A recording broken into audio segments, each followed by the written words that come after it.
The fluorescent lights hummed their monotonous song above Cedar Creek Medical's third floor, a frequency that never changed, never rested, never apologized for its constancy. The antiseptic smell hung in the air like a ghost, sharp and chemical, the kind of smell that told you immediately where you were, what you'd been brought here for, what you might not leave behind. It was 11:13 p.m., and the night shift moved through these corridors like blood through veins, necessary and largely invisible. Brooke Sullivan pushed a medication cart down the hallway with practiced efficiency, her movements deliberate but unremarkable. She was the kind of nurse people forgot they'd seen 3 seconds after she left the room. 32 years old, athletic but not intimidating, with dark hair pulled back in a regulation ponytail and scrubs that fit like they'd never held anything extraordinary.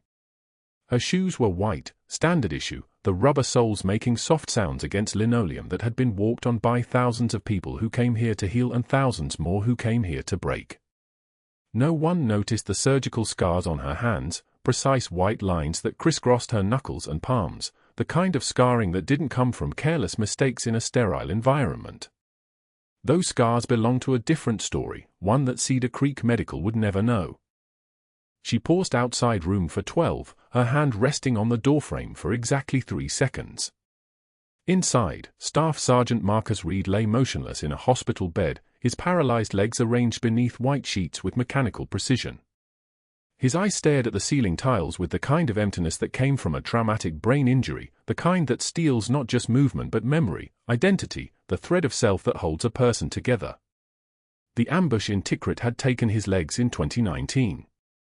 It had also taken his ability to recognize the name tattooed on his forearm, the name written in black letters across his inner left arm that read simply, Sullivan. She reached out and touched her own forearm unconsciously, feeling the fabric of her scrub sleeve, mirroring the location where his tattoo sat just below the surface of his skin.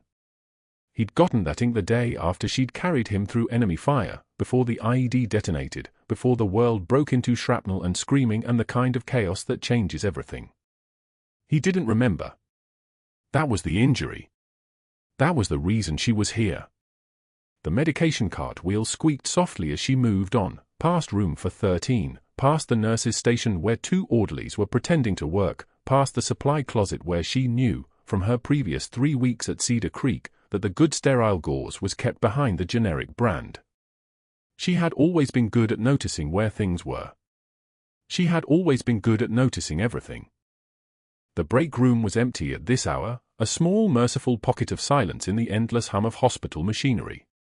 Brooke unlocked her locker, number 247, third row from the top, and pulled out a small canvas bag tucked behind her spare shoes. Her hands were steady. Her breathing was level. Inside the bag was a single folded flag, no larger than a greeting card, its edges worn soft from handling. The white rectangle of fabric contained stars and stripes that had been draped over a casket 7 years ago, and then pressed into her hands by a woman whose name she could no longer say without her voice changing in ways she couldn't control. She ran her fingertips over the fold where the stars were, feeling the texture of fabric that had been ceremonially precise once and was now simply sad. The flag was the only thing she'd brought with her to Atlanta that truly mattered. Everything else was cover. She tucked it back into the bag, back into the locker, and closed the door quietly. No one had seen her. No one ever did. The sound of expensive shoes on linoleum interrupted the moment, a click-click-click pattern that belonged to someone who didn't spend their time running from room to room. Dr. Pierce appeared in the break room doorway with the kind of presence that announced itself before his body caught up with it. He was 54, the chief of staff at Cedar Creek Medical, a man who'd gone to Johns Hopkins for medical school and never let anyone forget it. His suit was charcoal gray, tailored in a way that cost more than Brooke made in a week, and his watch was the kind of timepiece that required a waiting list. He observed her with the narrowed eyes of a man who'd learned to assess people the way a hunter assesses prey, looking for weakness, for the wrong color of fur, for anything that didn't belong to his world. "You're the new one," he said. Not a greeting. An observation. "Sullivan, correct? Started 3 weeks ago." "Yes, doctor." Brooke kept her voice level, kept her eyes down for just a fraction longer than it took to acknowledge him, then raised them to meet his gaze with the kind of respect that felt like deference. 3 weeks, 2 days. Cedar Creek has standards, he continued, moving into the room with the fluid confidence of someone who owned every space he entered. We don't employ nurses from just anywhere. The hiring committee was selective. I trust you understand that hierarchy matters here. That credentials matter. That knowing your place in the order of things is what keeps this hospital functional. She took a breath. One measured breath that nobody would have noticed unless they were watching for it. I understand exactly where I am, Doctor. Something flickered across his face, not anger, not quite, but something close to it. An irritation, the way a man might feel when he expects agreement and receives only acknowledgement. He smiled then, a smile that didn't reach his eyes, and it was the kind of smile that told you he was already calculating something, already planning the architecture of control he would build around her. Good. See that it stays that way. He turned and walked out, his expensive shoes clicking away down the corridor toward the elevator, and Brooke stood in the break room with her hand steady and her breathing level and the absolute understanding that she had just been marked by a man who sensed something in her that threatened him. She had been marked before. She knew how this went. She knew that men like Dr. Pierce didn't tolerate competence in subordinates, they tolerated obedience, compliance, the small neat boxes into which people fit themselves to survive. She would fit herself into a box. She would be unremarkable. She would vanish into the wallpaper of Cedar Creek Medical until Marcus Reed's memory returned or until whoever had sent her here to watch over him came to collect her. The night stretched ahead, long and fluorescent lit and full of careful choices. She returned to the medication cart and checked the charts for the next 4 hours. 2 post-operative patients on the 4th floor required rounds at midnight. A patient in room for 12 needed to be monitored for any changes in neurological status, any signs of improvement that might indicate consciousness returning, might indicate the man with her name on his arm was starting to remember. She moved through the hospital the way someone moves through water, with precision, without splash, aware that every gesture was being observed now, being catalogued by a man in a charcoal suit who'd already decided what she was. The elevator doors opened on the 3rd floor, and she wheeled the cart inside, hearing the soft mechanical closing of the doors, the quiet hum of cables pulling her upward. Through the crack in the doors, she could see the hallway she'd just left, and beyond it, the doorway to room for 12 where Marcus Reed lay waiting in the dark, paralyzed and amnesiac and carrying her name like a mystery his broken mind could no longer solve. She would save him. That was why she was here. But first, she would have to survive Cedar Creek Medical without ever letting anyone see the scars on her hands or the military precision with which she moved or the way her hands could still perform procedures in the dark from muscle memory that had been forged in the back of a Humvee under mortar fire. She would have to become invisible, unremarkable, the kind of nurse that doctors like Pierce dismissed as merely competent, merely following orders, merely doing her job. The elevator reached the 4th floor, and the doors opened on a new hallway that looked almost exactly like the one she'd left, because all hospital corridors looked the same after a while, the same lights, the same smell, the same humming machinery keeping people alive. She stepped out with her medication cart, and the elevator doors closed behind her, sealing away the 3rd floor, sealing away Marcus Reed in room for 12, sealing away the mission that had brought her to Atlanta, to Cedar Creek Medical, to the moment when Dr. Pierce would discover that she was not the nurse he thought she was. The 3rd floor of Cedar Creek Medical moved like a well-oiled machine, fluorescent lights casting everything in a sterile wash of white, monitors beeping their mechanical rhythms, the soft squeak of rubber soles on polished tile. Brooke Sullivan had been there 2 weeks. 14 days of keeping her head down, her hand steady, her voice pitched just below the threshold where anyone might notice her. 14 days of watching Staff Sergeant Marcus Reed sleep in room for 12 while the tattoo on his forearm, of her name, written in fading ink, remained hidden beneath hospital-issue blankets. She was checking his fur line when the door opened. Dr. Pierce didn't knock. He moved through the doorway like he owned the molecules of air inside it, his white coat pristine, his expression already calculated. Behind him stood Jennifer Reed, Marcus's sister, her arms wrapped tight across her chest like she was holding herself together. Miss Sullivan. Not her name. A label. A dismissal. We need to talk about your medication counts. Brooke didn't turn from the 4 line. Her hands continued their work, precise, unhurried, the way hands move when they've held lives together under mortar fire. She'd learned long ago that the first person to show emotion in a room loses it. "I'm finishing Marcus's infusion, doctor." "One moment. Now would be better." She turned. Slowly. Let him see her face without expression, a mask pulled so tight it was barely a mask at all. Dr. Pierce held up a sheet of paper like it was evidence in a criminal trial. His jaw had that particular set it always did when he thought he'd found weakness. He hadn't. "These narcotics numbers don't reconcile," he said, loud enough for Jennifer to hear every word. 40 milligrams of morphine unaccounted for in your last 3 shifts. Care to explain how a nurse from a third-tier program can't handle basic inventory? The accusation hung there between them. Theft. Negligence. The kind of claim that ended careers. Brooke had watched 3 doctors go down in Tikrit on accusations less serious than this.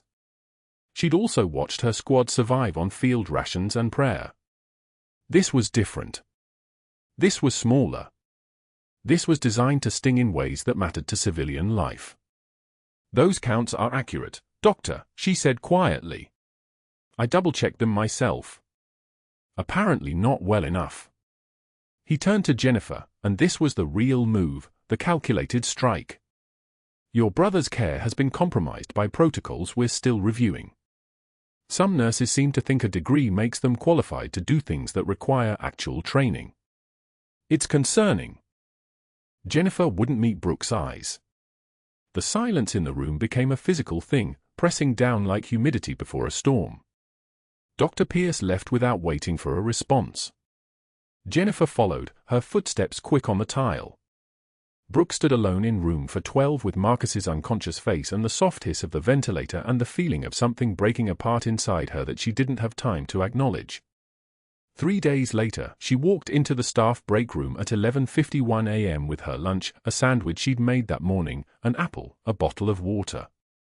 5 nurses sat at the far table: Davis, Kowalski, Chen, Thompson, and Morris. They were laughing. Real laughter, the kind that meant they'd forgotten for a moment that Cedar Creek was a hospital where people died regularly. The laughter stopped the moment Brooke's shoes crossed the threshold. She sat at the small table in the corner, the one with the broken chair that nobody used. No one said anything. That was worse than if they'd said something. 30 seconds passed. Nurse Davis stood abruptly.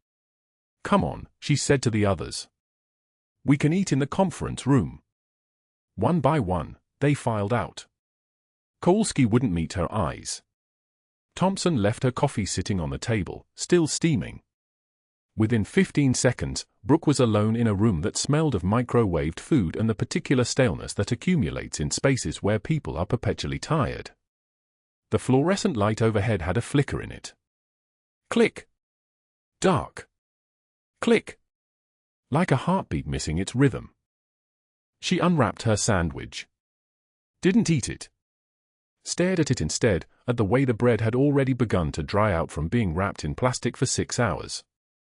A tear escaped before she could stop it, just one, running down her cheek like a mistake. She wiped it away without looking down, without acknowledging it had happened. Around her, the break room hummed with the accumulated weight of rejection. She'd faced worse things than this. She'd seen worse things. She'd done worse things. But this was the thing about isolation. It didn't matter what you'd survived before. It only mattered what was happening now. That night, she found the write-up on the unit board. It was posted during shift change, when the entire floor cycled through the nurses' station. The paper was printed on official hospital letterhead, laminated to protect it from water damage. From coffee spills. From the world's usual wear and tear. Brooke read it standing still, her hands at her sides, her breathing the only movement in her body. He'd written it to be read by everyone. He timed it for maximum exposure. She could hear his voice from earlier that day. Clipboard Sullivan thinks she's special because she read some medical reports. A nurse passing by would hear that. A resident would hear it. The entire apparatus of Cedar Creek would hear it and adjust their perception of her accordingly. Brooke reached out and touched the laminated paper. It was still warm from the printer. "Just stay in your lane, clipboard." She turned. Dr. Pierce stood 5 feet away, his smile the kind that a predator wears before it strikes. Not a smile. A baring of teeth. Around them, the other staff moved like they didn't see this happening, like they were suddenly very interested in their computers and their charts and the middle distance. Brooke met his eyes. Her voice when it came was steady, the voice of someone who had given orders in rooms with no walls, who had performed field medicine in conditions that would make most people scream. "Sir, I handle every record like it contains someone's life." "Because it does." The smile didn't change. "Then maybe you need to be reminded what your job actually is." He left. She was standing alone again, in front of the laminated notice, while the hospital moved around her like she was already invisible. The next morning, she arrived to find the schedule rewritten. She was working alone on the overnight shift, no relief nurse, no resident cross-coverage, just her and the entire 3rd floor in the dark hours when things went wrong and help was far away. Her access to patient charts had been restricted. The system now required physician authorization for any combat-related medical documentation. She found handwritten notes clipped to Marcus's chart, *confirm all Sullivan orders before implementing *. Dr. Pierce caught her reading it. He was on his phone before she could move, his voice loud enough for the entire station to hear. "Jim, it's Pierce at Cedar Creek. Got a nurse situation you should know about before she applies anywhere else." "Yeah. Medication discrepancies. Scope violations. Attitude problem. I'd hate for her to end up in your facility." Brooke watched through the glass as he destroyed her future with the casual precision of someone swatting a fly. Phone call. Pause. Nod. Hang up. Done. That night she sat in her car in the parking garage on level 3, gripping the steering wheel hard enough that her hand shook with something that wasn't fear. On the passenger seat lay a folded flag, not the American flag, but the small unit colors of the team she'd served with in Tikrit. Her last teammate who hadn't come home. She'd promised to protect something. Someone. And Pierce was systematically poisoning her ability to do it. In room for 12, Marcus Reed stirred in his sleep, mumbling words she couldn't quite hear, his brain injury causing unpredictable episodes that the medical team still hadn't fully explained. His chart was full of gaps. Missing reports. Handwritten notes that didn't match the timeline. Something was wrong with his injury. Something deeper than a simple traumatic brain bleed. But that wasn't the worst part. The worst part was that Dr. Pierce knew it too. The reassignments happened fast. Within 48 hours, the 2 nurses who'd sat beside Brooke in the break room, Sarah Chen and Marcus's primary RN, Jennifer Vasquez, were gone from the day shift. Transferred to different floors. Different units. Dr. Pierce had done it surgically, moving them like chess pieces off a board he controlled, leaving no fingerprints on the reassignment orders themselves. Just requisition forms. Just staffing optimization. Just the kind of thing administrators did all the time. But Brooke knew better. She'd watched empires fall in the sand. She recognized strategic warfare when she saw it. The silence in the break room was different now. It wasn't the silence of people respecting someone's quiet. It was the silence of a room that had been quarantined. By the 3rd day, the schedule had become a labyrinth. Dr. Pierce had redrawn it with surgical precision, staggering her shifts so that she worked different hours than the supervising nurses, different hours than the attending physicians, different hours than the pharmacy supervisor who controlled medication verification. It was subtle. Nothing that would trigger an audit. Just a bunch of small scheduling decisions that, when layered together, meant Brooke was working in isolation. She'd arrive at 6 a.m. to find the unit secretary had already gone to the evening shift. She'd leave at 2 p.m. and miss the afternoon rounds. She couldn't access patient records during her scheduled hours because the records clerk was on a different rotation. She couldn't observe medications being pulled because the pharmacy tech worked nights. It was a cage made of clock hands. But worse than the isolation was what came next. Dr. Pierce had also done something far more deliberate. He'd restricted her access to Marcus's care decisions by simply removing her from the loop. Her name wasn't listed as a charge nurse anymore. She wasn't assigned to room for 12 during scheduled rounds. When she tried to enter the electronic record system to document observations about Marcus's breathing patterns and the tremor in his left hand that she'd noticed for 3 days, the entry had to be co-signed by a physician within 24 hours or it would be purged. She waited. No co-signature came. The notes disappeared like they'd never existed. It was the medical equivalent of a voice being erased. She'd been working for 6 months at Cedar Creek Medical and she'd become a ghost. The morning of pre-procedure rounds, the day before Marcus's cardiac catheterization, Brooke printed her concerns on a sheet of paper because the electronic system had already rejected her last 3 entries. She'd been documenting Marcus's vital signs religiously. Temperature fluctuation between 98.4 and 101.2. Heart rate variability of 14 beats per minute during rest. A new murmur audible on the left sternal border. And most concerning, a notation in his combat records from 6 months ago that she'd written herself, a fragment flagged for surgical evaluation before any cardiac intervention. A piece of shrapnel from Tikrit that had lodged too close to the pericardium for comfort. It had been in her original intake assessment. It should have been transferred to his civilian file. It wasn't there. She approached Dr. Pierce as he moved through rounds with his entourage of residents and interns, men in white coats who smiled when he spoke and didn't speak when he didn't smile. Brooke held the paper out.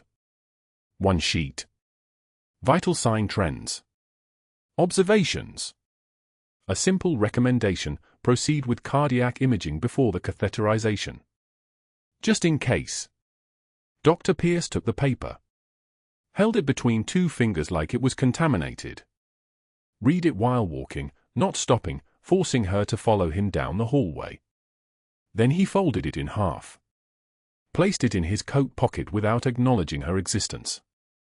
Dr. Pierce, she said, her voice level. We should discuss Marcus's recent. I don't recall asking for your assessment, he said, not turning around. The residents exchanged glances. One of them actually smiled. The kind of smile that comes when you're watching someone get erased in real time. Your job is patient care, nurse. Not diagnosis. Not procedure planning. And certainly not telling a board-certified cardiologist how to do his job. His vitals suggest he's a paralyzed veteran with significant trauma history, Dr. Pierce interrupted, finally turning to face her. His eyes were the color of flat ice. Which is precisely why we're doing this catheterization. To establish baseline cardiac function. To protect him. Something I'm competent to do without input from nursing staff. He paused. The hallway had gone quiet. Other nurses were watching now. Residents. An orderly. All of them watching Brooke stand there with her concerns in a man's pocket. I also notice you traded shifts yesterday. With Jessica Chen. That's the 2nd shift you've modified without approval. Don't let it happen again. He'd known. Of course he'd known. She'd falsified the schedule to get back to Marcus's floor for the procedure. She'd thought she'd been clever. She'd thought she'd been careful.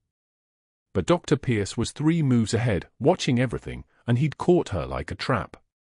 That afternoon, Brooke requested a meeting with Patricia Santos, the nursing supervisor, a woman who'd been kind to her during the first month at Cedar Creek before Dr. Pierce had made it clear that kindness toward Brooke was a career liability. Patricia's office was on the administrative floor. It had glass walls. Brooke could see her before she knocked. Patricia was on her computer, and when she looked up and saw Brooke in the doorway, something shifted in her face. Relief maybe. Or resignation. Brooke, Patricia said, not smiling. Come in. Close the door. Brooke Saturday. She started to explain about Marcus, about the vitals, about the shrapnel fragment that had been missed in the transfer, about her concerns regarding the timing of the catheterization. Patricia held up a hand. one hand, stopping everything. "I can't," Patricia said quietly. "I can't be the one to advocate for you right now." Dr. Pierce made that clear in a meeting this morning. He said you've been conducting yourself in ways that are outside scope of practice. Making medical decisions. Altering schedules. Creating chaos on his unit. Patricia's voice was careful. Professional. The voice of someone who'd learned to say nothing while saying everything. He also made it clear that anyone who supports you is part of the problem. "Patricia, I've been working here for 6 months. I have good evaluations from every." "I know," Patricia said. And she did know. Brooke could see it in her eyes. She knew exactly what was happening. She knew it was unfair. She also knew her mortgage payments and her daughter's tuition at Emory and the fact that Dr. Pierce had friends on the board. "But I can't help you with this one. Don't make it worse. Please." Brooke stood up. Left the office. Didn't close the door behind her. That night, she sat in her small apartment on the northeast side of Atlanta, rain hammering against the windows like someone trying to get in, and she reviewed Marcus's chart one more time on her personal laptop, records she'd downloaded during her tenure, copies of everything he'd brought from the trauma center in Tikrit, copies of her own notes from the extraction. Her hands moved across the keyboard with the kind of calm that comes from having already survived the worst. Combat survival was like that. Once you'd been through it, conference room politics felt like rehearsal. Performative. Unreal. But this was real. Marcus was real. And the fragment in his pericardium was real, buried in the medical equivalent of a time capsule, a notation that had been made under extreme conditions by someone who understood anatomy and trauma and the specific geometry of shrapnel wounds better than anyone in this hospital except possibly the trauma surgeon who'd initially treated him. The notation was dated October 17, 6 years ago. It read, "Retained ferrous fragment, left pericardial space, 2.3 centimeters from pericardial cavity. Recommend surgical evaluation for removal prior to any invasive cardiac intervention. Risk of migration during catheterization." It was her handwriting. She remembered writing it. She remembered pressing that needle into his chest, remembered the blood on her hands in the back of that Humvee, remembered the mortar rounds hitting the street outside and the way she'd kept pressure anyway because Marcus Reed was her responsibility and his heartbeat was in her hands and she didn't stop. That notation had been in his trauma records. It had been in the file when she'd admitted him to Cedar Creek Medical 6 months ago. But it wasn't in his civilian chart. It had been removed. Or lost. Or deliberately missed during the transfer. The catheterization was scheduled for tomorrow at 8 a.m. She picked up her phone. Set it down. Picked it up again. Called Patricia. "Don't do this," Patricia said before Brooke could speak. "Did you know about the—" "I don't know anything," Patricia said. The line was clear. The refusal was absolute. "I can't know anything. Don't tell me anything. Don't put me in a position where I know something and have to report it to Dr. Pierce, which means getting fired, or report it to the hospital administration, which means testifying against the chief of staff and ending my career in medical administration in this state. Just, please. Don't." Brooke hung up. At 6:51 a.m. the next morning, she pulled into the Cedar Creek Medical parking lot. Rain was still falling, steady and gray. The cardiac catheterization lab was on the 3rd floor. She knew the layout. She'd studied it months ago, the way soldiers study terrain before insertion. She knew where the procedure rooms were. She knew where the supply cabinets were stocked. She knew that the lab prep usually started at 7 a.m. and the procedure started at 8 a.m. sharp, and that patients were moved into the pre-op holding area around 7:45. She also knew that Dr. Pierce had rotated her schedule so she wouldn't be assigned to any floor near the cardiac unit today. She was supposed to be on the pediatric floor. 5 floors away. She clocked in. She changed into scrubs. She took the elevator up to the 2nd floor, got out, and walked up the stairwell to the 3rd floor, her left leg aching where the shrapnel fragment lived under her own skin, a reminder of every decision she'd ever made that had consequences larger than herself. The stairwell door clicked shut behind her. The hallway was quiet. Most of the administrative staff didn't arrive until 7:30. Most of the floor nurses were still in pre-shift huddles. She walked toward room 412. Toward the lab. Toward whatever was about to happen. And that's when she heard his voice from inside the procedure room, Dr. Pierce's voice, lifted in that tone of authoritative comfort that he used only when he was absolutely certain he was in complete control. "Good morning, Sergeant Reed. We're just going to run this quick test. No incisions. Just a small catheter. You'll feel a little pressure in your groin, and then we're going to take a look at how your heart is doing. You're in very good hands." Brooke reached for the procedure room door. It was locked. The monitor alarm screamed. That single sound, high, urgent, piercing, cut through the procedure room like a blade through flesh. Brooke stood at the locked door, pressing her palm against the reinforced glass, watching the surgical team's careful precision collapse into chaos in the span of 3 seconds. The surgeon's hands froze above Marcus's open chest cavity. His face went white. Blood. Too much blood. Not the controlled seepage of a routine catheterization, but the dark, rushing hemorrhage of catastrophic internal trauma. The cardiac catheter had found something it wasn't supposed to find, the embedded fragment from Tikrit, the piece of shrapnel that had been lodged millimeters from his heart for the past 8 months, invisible on every standard imaging study because the fragment was too small, too embedded in scar tissue, too perfectly positioned to avoid detection. Brooke's hands went flat against the glass. No trembling. No panic. Just assessment. Retained fragment plus catheter manipulation equals cardiac perforation. Myocardial bleed. Pericardial tamponade if they didn't move now. For minutes. Maybe 5. Dr. Pierce stood at the edge of the room, arms crossed, watching the chaos with the satisfaction of a man who'd been proven right about something. He dismissed her written concerns about the catheterization 3 days ago. The imaging is clear, Ms. Sullivan. Your anxiety is noted but not clinically relevant. She'd left a detailed request in Marcus's chart, a single paragraph about the possibility of retained foreign material, flagged, documented, ignored. Because she was just a nurse. Because Dr. Pierce didn't take suggestions from people he'd already decided were incompetent. The scrub nurse was calling out vitals now, her voice tight, BP dropping. 62 systolic and falling. O2 sat 90, 91, dropping. Heart rate 128. He's not perfusing. No one moved toward the emergency kit. No one called for a trauma surgeon. The attending physician was staring at the monitor like it was a problem in a textbook he hadn't studied hard enough. His mouth opened. Closed. Opened again. Nothing came out. Brooke didn't think. Thinking was for situations where you had time. She slammed her shoulder into the door.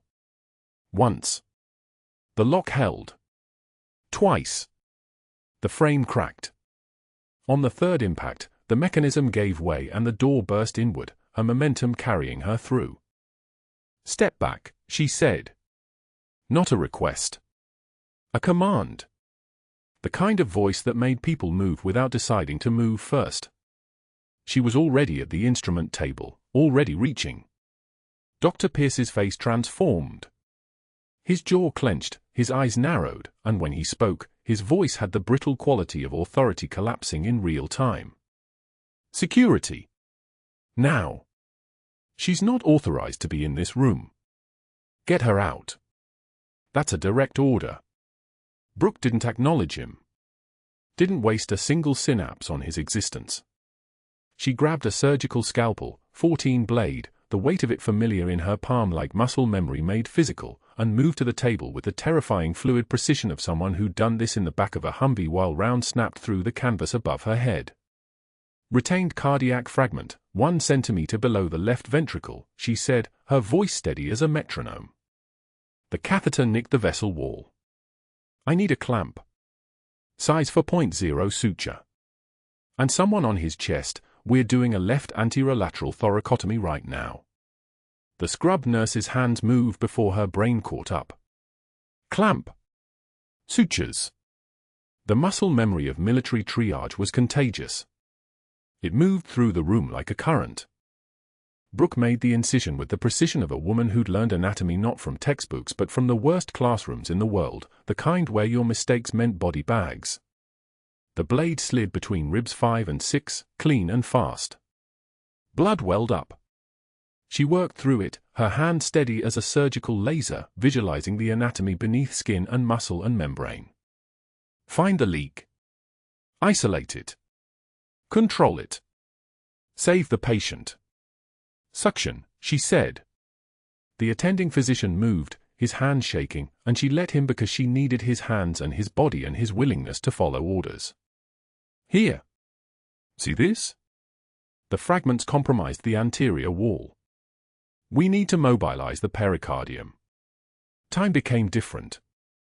Time became the monitor's rhythm, the desperate climb of oxygen saturation, the creep of blood pressure from 62 to 68 to 74, the heart rate that had been hammering at 128 now settling into something closer to viable. The room smelled like copper and antiseptic and the particular electricity of survival. Rubber gloves snapped as they moved. Someone was breathing fast, probably the scrub nurse, probably her first emergency thoracotomy, and Brooke spared half a second to say, "Breathe. You're doing perfect. Stay with me." 2 minutes, 30 seconds from the moment she'd hit the door. The fragment came free on the third attempt, dislodged from the tissue it had been bonded to for 8 months. Brooke held it up, a piece of metal the size of a thumbnail, dark with dried blood. The vessel beneath it had already begun its own repair process, the body's wisdom attempting to isolate the threat. She sutured it closed with the precision of someone working in micron increments, each stitch exactly where it needed to be, no wasted motion, no second guessing. When she stepped back, Marcus's heart was still beating. His pressure had come up to 86/52. His oxygen was climbing past 94. The monitor beeped its steady confirmation, sinus rhythm. Alive!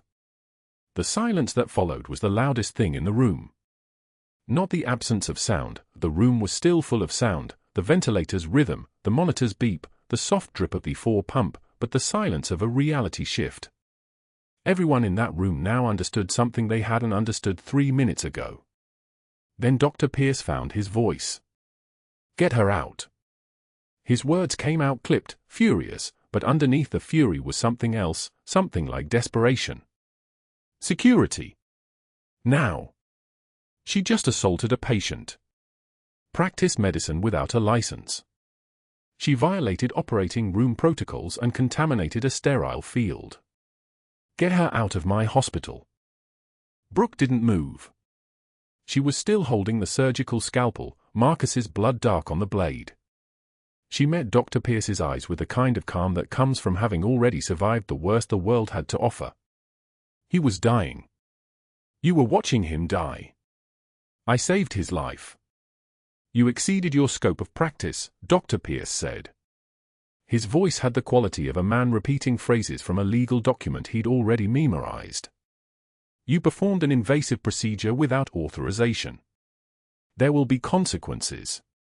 The attending surgeon spoke up, his hand still shaking. She's right. She saved him. The fragment would have killed him. She saved his life. But Dr. Pierce was already leaving, already on his phone, already setting in motion the machinery that would destroy her. Brooke knew exactly what was happening because she'd seen it before, the way institutional power moved when it felt threatened, the way a man like Dr. Pierce could turn a miracle into a crime scene if it undermined his authority. Security arrived 7 minutes later.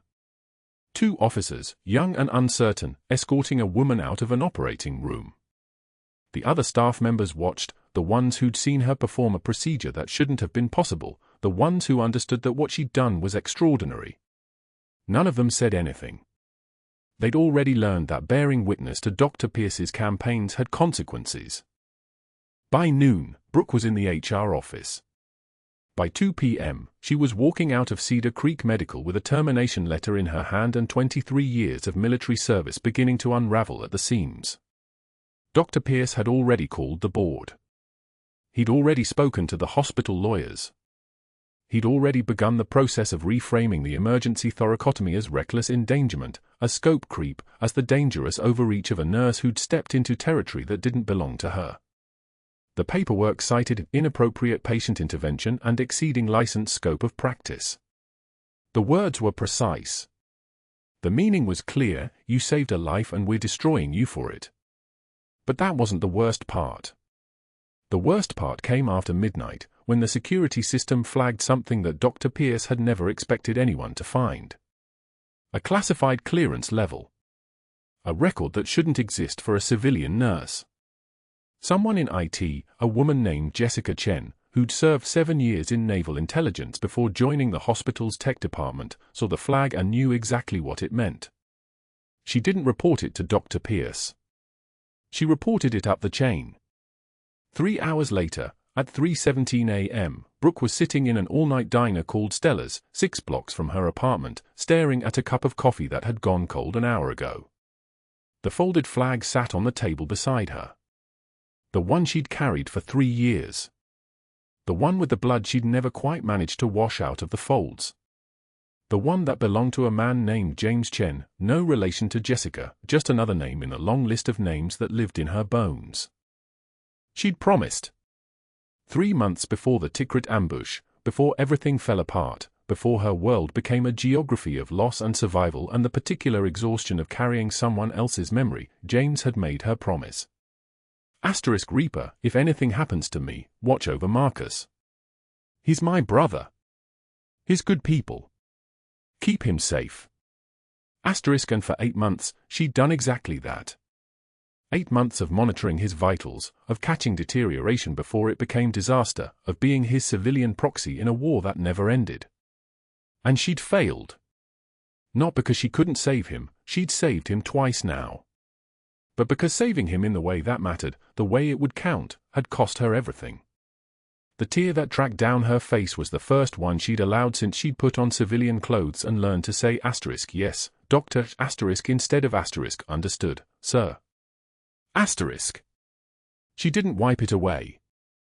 2 days later, Brooke returned to Cedar Creek Medical for the 3rd time since her termination. This time, no one stopped her. The security guards who'd walked her out 72 hours ago were different people, working different shifts, operating under different orders. She'd come to clean out her locker. That was the official reason she was there. The real reason was that she hadn't slept in 43 hours and the place that had destroyed her was also the place where Marcus Reed had gotten his memory back. The contradiction was too large to hold in her mind, so she didn't try. She just walked. The 4th floor unit looked different in the morning light. Softer, somehow. The kind of light that made the institutional beige look almost like a color instead of an absence. Brooke moved down the corridor with the muscle memory of someone who'd walked this hallway 1,000 times. Left at the main station. Past the medication cabinet. Right toward the patient rooms. Room 412's door was open. Marcus was awake. In the wheelchair that was supposed to be temporary and had become permanent. His hands resting on the armrests. His eyes focused on something in the distance. And when she appeared in the doorway, those eyes shifted to her. Found her. Recognized her. Reaper 6, he whispered. The words hit like artillery fire. Her call sign. The one she hadn't been called in 237 days.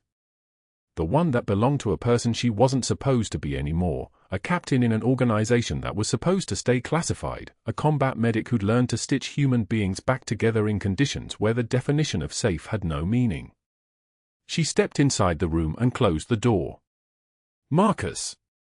His fingers came up to the tattoo on his forearm. Sullivan.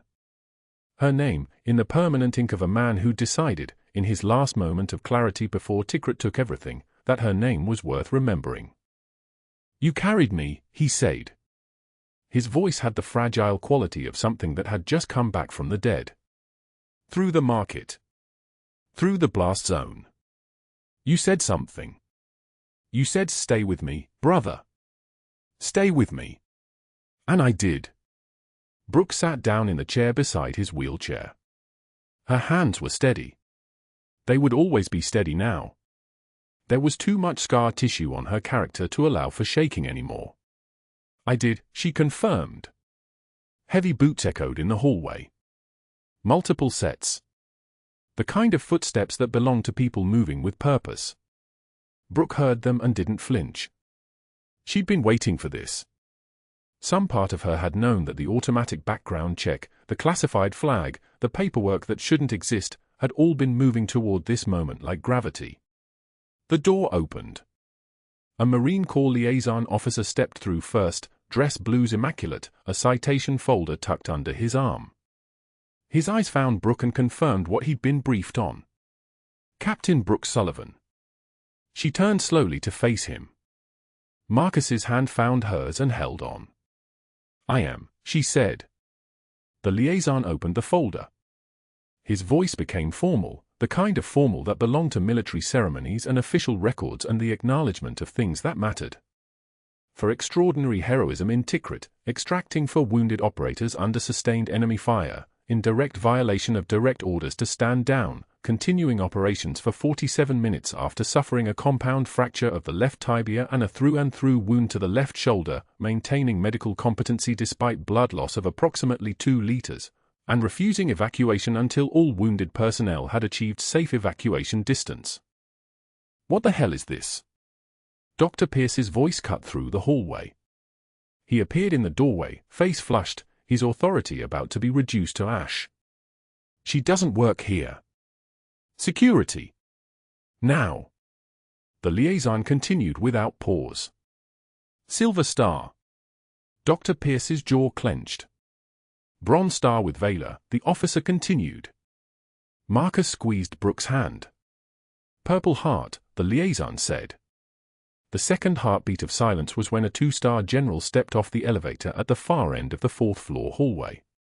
He moved with the particular efficiency of a man who'd learned to read situations in microseconds. His eyes found the scene, the liaison with the citation, the woman in scrubs with her arm tattooed with names, the man in the wheelchair with tears on his face, and his body understood what his brain was still processing. He took one look at the service jacket in the liaison's hands. One look at the decorations documented there. One look at Brooke Sullivan, standing in a hospital hallway in civilian clothes, with blood-stained calluses on her hands and the particular exhaustion that only came from keeping the world together while it fell apart. And he saluted. The movement was precise. Measured. A fist placed over his heart, held for a single perfect second, then released. The salute of a man acknowledging a superior warrior. Brooke returned it instinctively. Dr. Pierce's mouth opened. Closed. Opened again, but nothing came out except the sound of his own confusion. The elevator doors opened again. A Pentagon officer stepped out, credentials visible, his movements economical and purposeful. Behind him walked the hospital CEO, who'd been summoned from his home at an hour most people were still sleeping. We're looking for the senior Special Forces medical officer currently assigned to Operation Safeguard, the Pentagon officer said. His eyes never left Brooke's face. Captain Sullivan, your cover protocol has been compromised. Mission status requires immediate debrief. Effective immediately, you're being extracted from civilian placement. Dr. Pierce's face had gone the particular shade of white that only came from understanding you'd made a catastrophic error. Operation, she's military. The 2-star general turned to him. His voice had ice in it. You fired a decorated combat officer working an active classified mission. Who the hell are you? Marcus rolled his wheelchair forward. His hand released Brooke's and reached for her face instead, his fingers tracing the line of her jaw with the kind of wonder that only came from remembering someone through fog that had never quite lifted. She saved my life, he said. Twice now. Jennifer Chen, Marcus's sister, appeared in the doorway behind the general. She'd been waiting in the hallway since the liaison arrived. Her eyes went from Brooke to the tattoo on Marcus's arm to the military officers still arriving, and understanding moved across her face like dawn breaking. "The tattoo," Jennifer said quietly. "Sullivan. You were there. You were with him in Tikrit." "I was," Brooke confirmed. Her voice had changed. Everyone could hear it. The deferential softness was gone. What remained was the voice of a captain giving orders. The voice of someone who'd learned to speak with the weight of decisions that determined whether people lived or died. The hospital CEO found his voice. It came out as a whisper. "Dr. Pierce, my office. Now." But Dr. Pierce wasn't moving. He was still staring at Brooke, at the medals being documented, at the general who'd saluted her, at the understanding that was finally, catastrophically, arriving in his mind. Brooke didn't move either. She just stood there, her hand on Marcus's wheelchair, while the world reorganized itself around her identity. The folded flag was still waiting in her locker. She'd pick it up on the way out. True heroism is what you do when the world stops watching. Dr. Pierce moved with the precision of a man who had spent 23 years dismantling careers. 1 hour. That was all he needed. By 10 a.m., before anyone could file a formal appeal, before the union rep could mobilize, before a single memo could reach the hospital board's email, Brooke Sullivan's badge had been deactivated and her access codes revoked. He had made calls, 3 of them, to administrators he'd placed in positions over the past decade. Men who owed him favors. Men who understood that protecting the hospital's reputation meant protecting its chief of staff. The call to Mercy General took 4 minutes. The call to St. Jude's Memorial took 3. By the time Brooke was filling a cardboard box with her possessions, every major hospital system in Atlanta had received a quiet phone call about a nurse who exceeded her scope of practice. A nurse who was unstable under pressure. A nurse who was dangerous. The words were never written down. They didn't have to be. They hung in the air like smoke, poisoning every opportunity before she could even apply. But that wasn't the worst part. Pierce had learned from his earlier mistakes. He didn't just fire her. He neutralized the witnesses. Every staff member who'd watched her perform that emergency thoracotomy, 3 RNs, the surgical tech, the anesthesiologist, received reassignment notices within hours. Jennifer, who'd stood beside Brooke through the entire nightmare of the past 6 months, was transferred to the night shift across the hospital. Marcus's PT specialist was moved to pediatrics on the West Wing. The surgical tech was reassigned to the cardiac catheterization lab on the 3rd floor. They were scattered like survivors of a shipwreck, isolated, unable to corroborate what they'd seen. Pierce restricted Brooke's access to patient records before she was even escorted out.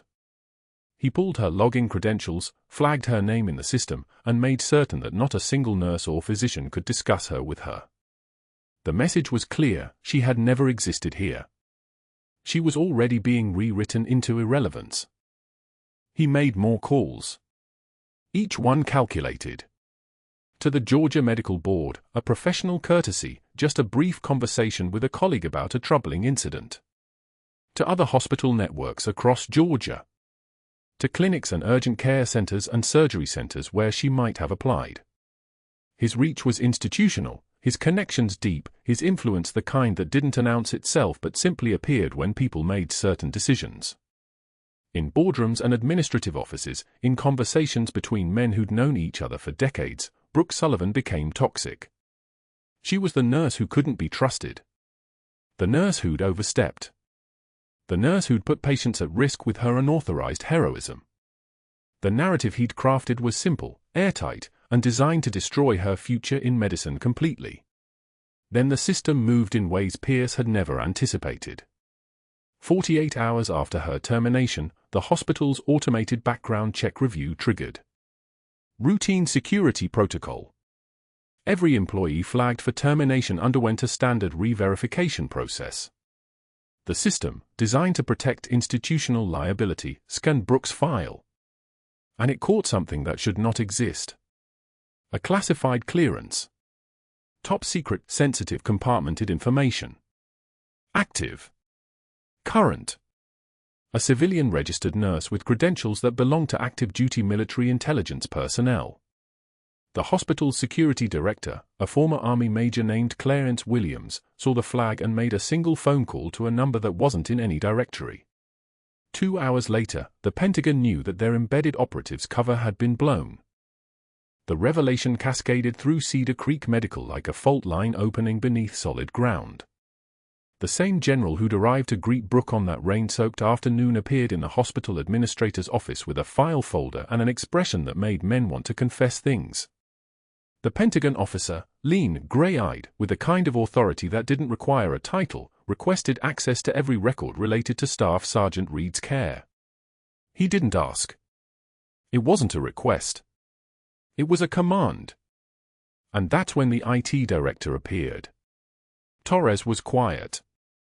47 years old, former Army Signal Corps, with the kind of hands that knew how to rebuild things from the ground up.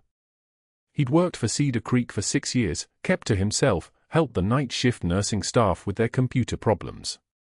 Brooke had once helped him through a flashback episode in the break room 3 years ago. She'd sat with him while his hands shook, hadn't asked questions, hadn't treated him like he was broken.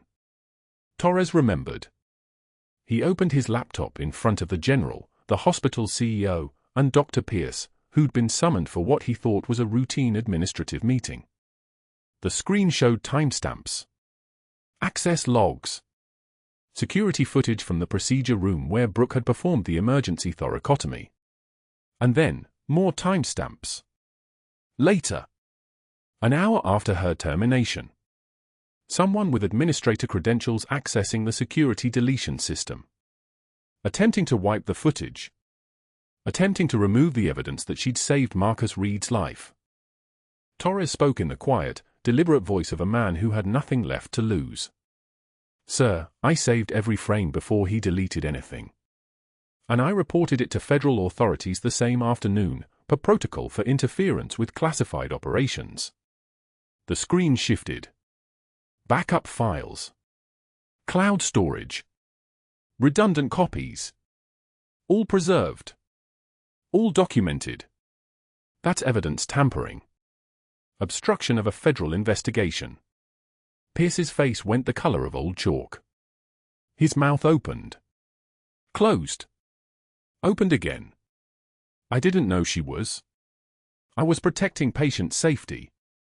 She performed an authorized." The general's voice could freeze steel. "You endangered a protected witness. You interfered with an active intelligence operation. You attempted to destroy federal evidence of a valid emergency medical intervention." He paused. Each word was a hammer blow. "That's not incompetence, Doctor. That's criminal." The full revelation took 19 minutes. Operation Safeguard had been running for 6 months. Marcus Reed's convoy ambush in Tikrit wasn't random. Someone had leaked their route. Someone had sold the information. Marcus had been conscious through parts of it, had heard fragments of conversation before the IED detonated, but the traumatic brain injury had fractured those memories into pieces he couldn't access. Brooke had been placed at Cedar Creek not just to provide medical care to a classified asset, but to help trigger his recall. Familiar presence. Safe environment. The person whose name was tattooed on his arm, the one who'd carried him through enemy fire and kept him alive long enough to matter. Pierce's campaign against Brooke, every insult, every restriction, every barrier he'd erected, had nearly destroyed 6 months of federal intelligence work. The general explained this fact with the expression of a man describing a child who'd painted over a Caravaggio with finger paints. The CEO's hands trembled as he read the clearance documentation for the first time. His voice was barely a whisper. "Dr. Pierce, your medical license is suspended pending investigation. Security will escort you out of the building. Immediately." Pierce made one final attempt. Desperation in his voice now. Truly desperate. "She performed an authorized surgery. She violated every protocol. She..." Torres stood. His voice was still quiet, but there was something in it that made Pierce step backward. "She saved a man's life while you screamed for security instead of helping. I was Army. I know what combat medicine looks like. I know what it takes to move fast enough to save someone when everyone else is frozen." He looked at the general, then back at Pierce. So does every veteran in this hospital. 3 other staff members stepped into the doorway. Williams, Reeves, Chen. All veterans. All nodding in silent agreement. All watching as security moved toward Pierce with the kind of professionalism that meant he had no choice in what came next. He was escorted out in complete silence. No one spoke. No one made eye contact. He simply ceased to exist in the spaces that mattered. 6 months later, Brooke stood in room for 12, now converted into a recovery suite with real windows that looked out over Atlanta. Marcus gripped the parallel bars with steady hands, taking his first unassisted steps. The paralysis had been only partially physical, trauma had locked his body down as surely as any spinal injury. But with memory returning, with the faces and voices of his team becoming clear again, with Brooke's presence confirming that he wasn't alone in the world, his body had begun to remember how to move. Each step was fragile still, but possible. That was more than anyone had promised him. The folded flag sat in a display case on the wall beside a photograph taken in Tikrit before everything broke apart. 12 soldiers. Standing in the afternoon sun. Smiling. The image looked like it belonged to another lifetime, to a different world entirely. Because it did. Brooke heard the van engine before she saw it. She turned toward the window and watched as Dr. Pierce's medical supply van pulled into the loading zone. The same van, day after day, delivering supplies to a hospital where his license was suspended. Where his reputation had been erased. Where he could never work again. His physician's license was in limbo, pending investigation for evidence tampering and interference with a federal operation. The investigation would take time. But the outcome was already written. Pierce sat in the driver's seat, hands on the wheel, staring at nothing. He looked up once and saw Brooke in the window. She didn't look away. She held his gaze for exactly 3 seconds. Then he did. He turned the key and drove away slowly, like a man who had suddenly understood the full weight of his mistakes all at once. The general visited that afternoon. He carried a commendation, not the kind with a ribbon and a ceremony, but something quieter. Harder to explain to anyone who didn't understand the operational context. He pressed it into Brooke's hand and held her eyes. Most operators would have broken cover or extracted when the pressure came down. You stayed in position. You completed your mission. And you did it while your commanding officer was trying to destroy you. He paused. That's why you're special forces. Marcus took another step, then another. His physical therapist had been reinstated to his team 3 weeks ago, transferred back to the main rehabilitation unit with an apology that Pierce's replacement had made in person. The new chief of staff was a former Navy doctor with a scar across his collarbone and a respect for people who knew how to work under fire. He'd looked at the security footage of the emergency thoracotomy and simply said, "That's perfect medicine. Clear thinking under crisis. That's the kind of nurse everyone should have." Marcus gripped the parallel bars and looked at Brooke. His voice was still hoarse from the breathing tube, but it was steady. "I remember the fire. I remember you saying you'd get me home. You kept your promise." Brooke touched the photograph of their fallen teammate, the one whose flag sat folded in the case. Her voice was quiet but certain. "We all made promises that day. I'm just making sure we keep them." She turned to the window one more time, watching Pierce's van disappear into traffic. Then she turned back to Marcus. Back to the present. Back to the life that existed on this side of survival. Through the parking lot window, Torres waved from his car as he headed home. The Veteran Support Group sticker on his bumper caught the afternoon light. The evening shift arrived an hour later, and 3 nurses stopped by to check on Marcus. All veterans. All hired after Pierce's departure. Cedar Creek Medical had done more than remove a corrupted administrator. It had remembered what it meant to serve people who'd already given everything. It had become a place where competence was respected and courage was recognized. The quiet person in the room was no longer invisible. She was exactly who she'd always been.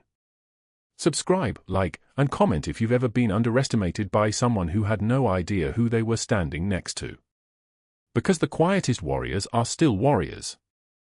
And sometimes they're standing right beside you in scrubs, saving lives without anyone knowing the full cost of their sacrifice.